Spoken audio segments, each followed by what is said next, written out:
नमस्कार, मैं हूं शैलेंद्र सिंह और आप देख रहे हैं हमारा YouTube चैनल शब्द शब्द शैलेंद्र सिंह। आजकल भारतीय जनता पार्टी के नेता और कार्यकर्ता प्रदेश कार्यालय से लेके और केंद्रीय कार्यालय तक एक ही गाना गा रहे हैं, अपनों पे करम गैरों पे रहम ऐ जाने वफा ये जुल्म न कर। 1968 में फिल्म आँखें का ये गाना धर्मेंद्र और माला सिन्हा पे फिल्माया गया था, लेकिन आजकल ये भारतीय जनता पार्टी के कार्यकर्ता और नेताओं के बीच खूब लोकप्रिय हो रहा है और मन ही मन इस गाने को वो गा रहे हैं। इसके पीछे की वजह क्या है?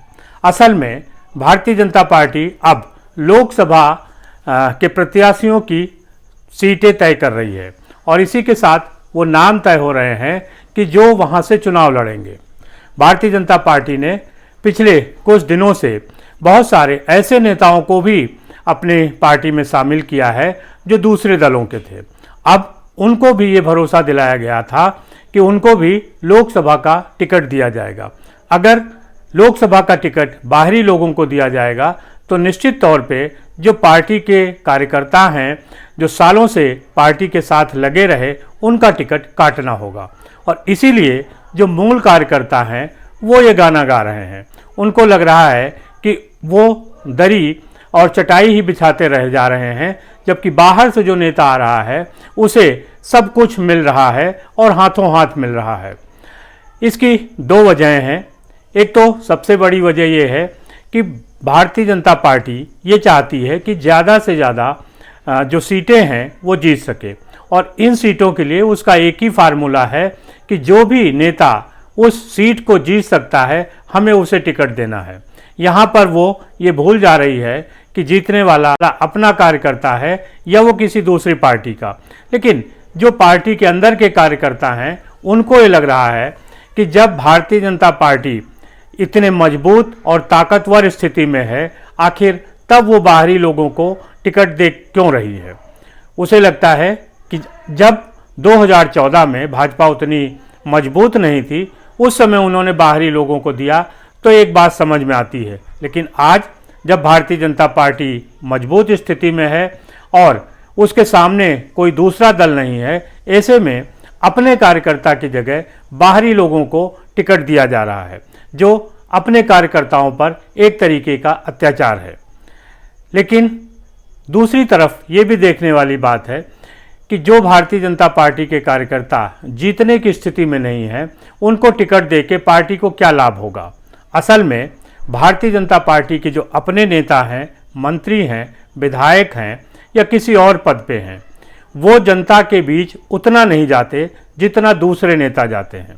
अगर हम उत्तर प्रदेश की राजधानी लखनऊ की बात करें तो यहाँ पे जो डिप्टी सीएम है ब्रजेश पाठक, उनका लोगों के बीच आना जाना, उनके दुख सुख मुसीबत में खड़े होना जितना है, उतना भारतीय जनता पार्टी के दूसरे नेताओं का नहीं है। उनसे मिलना, उनसे बात करना और जनता को अपने काम करवाना, किसी भी तरीके से मदद के लिए बात करना बड़ा असंभव सा होता है। बड़े नेता तो बड़े नेता, जो छोटे नेता हैं वो भी जनता के बीच नहीं जाते। एक छोटा सा उदाहरण है, 2022 के विधानसभा चुनाव के बाद उत्तर प्रदेश में भारतीय जनता पार्टी ने भूपेंद्र चौधरी को अपना प्रदेश अध्यक्ष बनाया और धर्मपाल को संगठन मंत्री। ये दोनों ही नेता पश्चिमी उत्तर प्रदेश से आते हैं।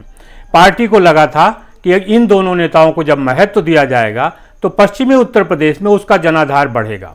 लेकिन 2022 के विधानसभा चुनाव के बाद, चाहे पंचायत के चुनाव रहे हों या निकाय चुनाव रहे हों, पश्चिमी उत्तर प्रदेश में भारतीय जनता पार्टी की खस्ता हालत ही रही।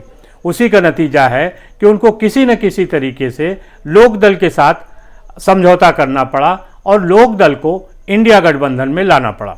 अगर धर्मपाल और भूपेंद्र चौधरी, जो संगठन मंत्री और प्रदेश अध्यक्ष हैं, उन्होंने पश्चिमी उत्तर प्रदेश में काम किया होता या लोकप्रियता होती तो आज वहां पर भारतीय जनता पार्टी को किसी सहारे की जरूरत नहीं होती। ये एक उदाहरण है। बहुत सारे ऐसे नेता हैं भारतीय जनता पार्टी के जो अपने ही क्षेत्रों में काम नहीं करते, लोगों से मिलते नहीं, लिहाजा उनको लोगों के वोट नहीं मिलते और वहां विरोधी जीत जाते हैं। 2014 में लोकसभा चुनाव में भारतीय जनता पार्टी और उसके सहयोगी दलों को 72 सीटें मिली थी। 2019 में वो घट के 64 रह गईं। अब 2024 में भारतीय जनता पार्टी ने 80 सीटें जीतने का लक्ष्य तय किया है। इन 80 सीटों को भारतीय जनता पार्टी के नेताओं की बदौलत जीतना पार्टी को संभव नहीं लग रहा है। इसी कारण बाहरी नेताओं को तवज्जो दी जा रही है और जो अपने नेता हैं वो दुखी हैं। उनका कहना है कि हम साल से खून पसीना बहा रहे हैं, पार्टी के लिए काम कर रहे हैं, लेकिन पार्टी दूसरे नेताओं को तवज्जो दे रही है। जो दल बदल करके आ रहे हैं उनको हाथों हाथ लिया जा रहा है, चाहे मंत्री बनाना हो, चाहे विधान परिषद भेजना हो, लेकिन जो अपने नेता हैं उनको नज़रअंदाज किया जा रहा है। असल में जब पार्टी उरोज पे होती है, जब पार्टी ताकतवर होती है तो ऐसे काम करती है, लेकिन यहीं पे एक गलती भी होती है। पार्टी ताकतवर होने के साथ साथ जब इस घमंड में रहती है कि उसका कार्यकर्ता कहाँ जाएगा। अगर आप महाराष्ट्र में सरकार बदलने के लिए सीएम रहे, मुख्यमंत्री रहे, देवेंद्र फडणवीस को उप मुख्यमंत्री बना देंगे तो उन्होंने मान लिया, क्योंकि वो पार्टी से बाहर नहीं जा सकते थे। लेकिन इसी तरीके से अगर कार्यकर्ताओं में असंतोष रहा, जब कभी पार्टी को ज़रूरत पड़ेगी या पार्टी कमज़ोर होगी तो यही कार्यकर्ता सबसे पहले पार्टी छोड़ के चले जाएंगे और ऐसे में पार्टी बुरी हालत में फंसेगी। कांग्रेस इसका बड़ा उदाहरण है। इंदिरा गांधी के ज़माने में कांग्रेस ऐसे ही फैसले करती थी, चाहे मुख्यमंत्री बनाना हो, विधान परिषद भेजना हो, राज्यसभा भेजना हो, क्योंकि कांग्रेस को लगता था कि जिस नेता पे हाथ रखेंगे वही बड़ा हो जाएगा। दौर खराब आया तो वही नेता कांग्रेस से टूट के अलग हो गए और कांग्रेस बिखर गई। आज की हालत में जो कांग्रेस 1984 में 414 सांसद लेके आई थी, वही कांग्रेस 1989 में चुनाव हार गई। लिहाजा कार्यकर्ताओं और बाहरी नेताओं के बीच संतुलन साध के चलना ही समझदारी है। जिस तरफ भी पलड़ा भारी होगा, मुसीबत होगी।